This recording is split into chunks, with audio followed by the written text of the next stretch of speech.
Hello everyone, this is Movie Recap. Today, we are going to introduce The Time Machine, a science fiction movie with a cross theme. The most special thing about this movie is, the moon is out of orbit, like a scattered star. Let's take a look at in the years 2030 and 2037. What exactly did human beings do that caused mankind to return to primitive life after 800,000 years? And is this guy a human or an unknown monster? Spoilers ahead, watch out and take care. Hartdegen is a professor at Columbia University. His obsession with science, it has reached the point of fanaticism, so that he needs a friend to remind him of his date with his girlfriend. By this time, it was snowing in New York. The steaming cars on the road caught Hartdegen's attention. He went to the park and got up the courage to express his love to his girlfriend. Unfortunately, the sweet atmosphere was broken by a man in the woods. Looking at this guy's pistol, the two had to hand over all their money. The only ring, his girlfriend refused to give the robber. The gun went off by accident. Emma died in the snow because of it. 4 years later. By this time, Hartdegen had long since given up his job at the school. The death of his girlfriend made him very sad. The blackboard in the house, it's like this almost every day. The persuasion of his best friend is of no use. He didn't even know what Hartdegen was working on. After his friend left, Hartdegen shaved off his beard and put on his 4-year-old costume. When he lifted the black cloth, a huge golden machine appeared before our eyes. He pressed the handle to activate the device, and the whole machine also turned. Then, something magical happened. The time on the pocket watch began to rewind. Same time, same place. Hartdegen saw his girlfriend from 4 years ago again, looking at Emma in front of him. Hartdegen was also sure that the time machine had successfully sent him back to the past. The two came downtown. Hartdegen wanted to go across the street to buy a rose, but the accident happened again. Emma was killed at the same time as last time, only the tragedy occurred in a different location. Hartdegen realized that even if you go back 1,000 times, it will not stop the disaster. The answer was not in the past, but in the future. In the early morning, he activated the time machine again. As the light shines, the environment around him began to change at an accelerated pace. The scene here is like an evolutionary history. When the machine stopped, the golden numbers showed the year 2030. Looking at the introduction on the screen, Hartdegen realized that in this era, people had already begun to explore the moon. And on the moon, a new colony was established. With curiosity, Hartdegen went to a library. He was amazed by the artificial intelligence in front of him.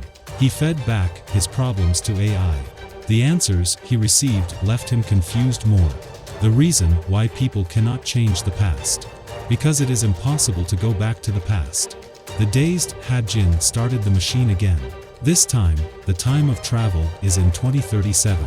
Only 7 years have passed, and the city has become like this. What's more, the moon in the sky is in pieces. The rescue team told Hartdegen that the colonization program had caused the moon to fall out of its original orbit. Returning to the time machine, Hartdegen hitting the machine accidentally. Thus, the time machine takes him on a distant journey. After falling into a coma, Hartdegen pressed the switch by feeling. The number displayed is 822,701. When Hartdegen woke up, looked at the bandaged wounds and the clothes around him. Now, he was sure that someone had saved him. He put on his clothes and went to the hut. Hartdegen didn't expect to stand on the steep stone wall. When the people of the tribe saw Hartdegen awake, they all gathered. He didn't understand any of their language. Mara told Hartdegen that you were speaking a language that was left behind. Thus, with his doubts, Hartdegen temporarily settled in the tribe. Mara briefly introduced the background of the world.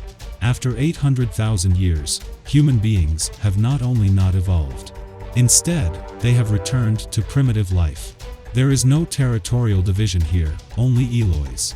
The Eloys are peace-loving and live on the rocky cliffs of the mountains. In everyone's mind, the fragmented moon was originally like this.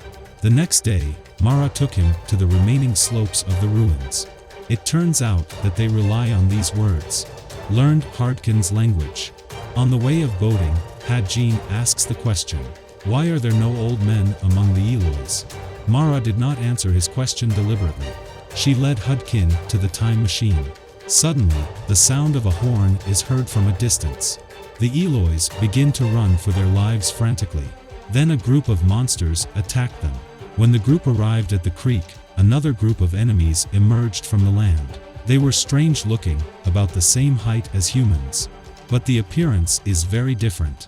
These monsters only grab the fixed Iroquois.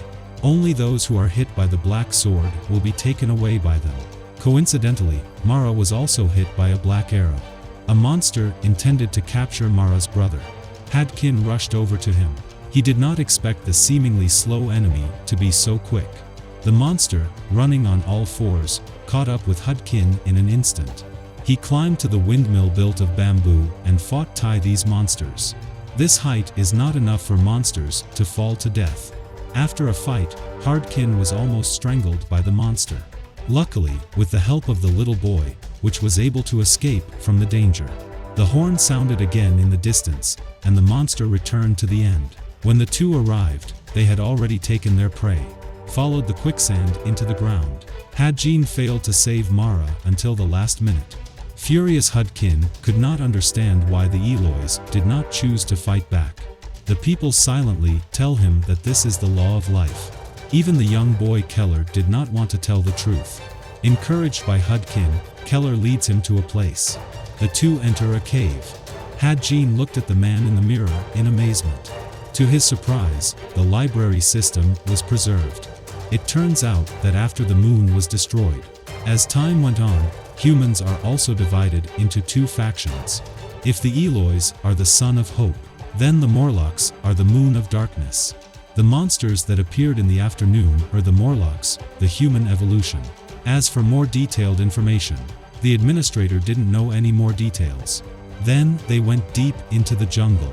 Hardkin took the rope and went alone to the bottomless underground. Unlike the Eloi, the Morlocks only had unsophisticated industrial technology.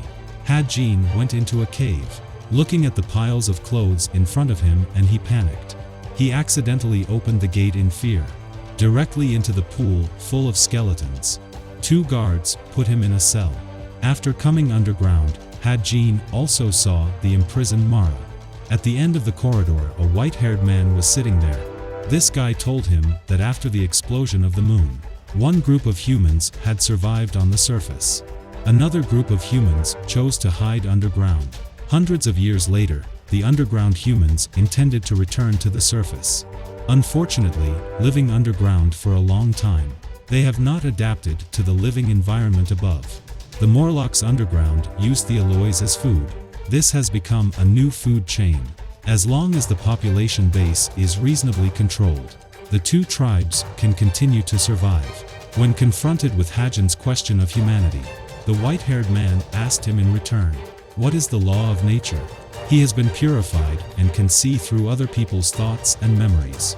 In the end, he also answers Hudkin's question. It was because of the death of his girlfriend that led him to create the time machine. The relationship between the two is like a causal relationship. So no matter how many times he travels back in time, cannot change the fact that his girlfriend died. And Hudjim's approach is also against the laws of nature. The white-haired man took out the time machine, choose to let Hudkin live.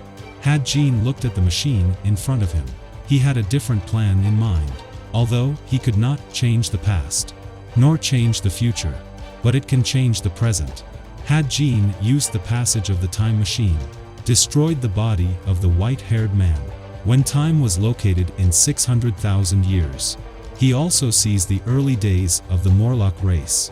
At the end of the story, Hadjin returns to the time period just before, rescued the imprisoned Mara, and turns the machine to its maximum speed.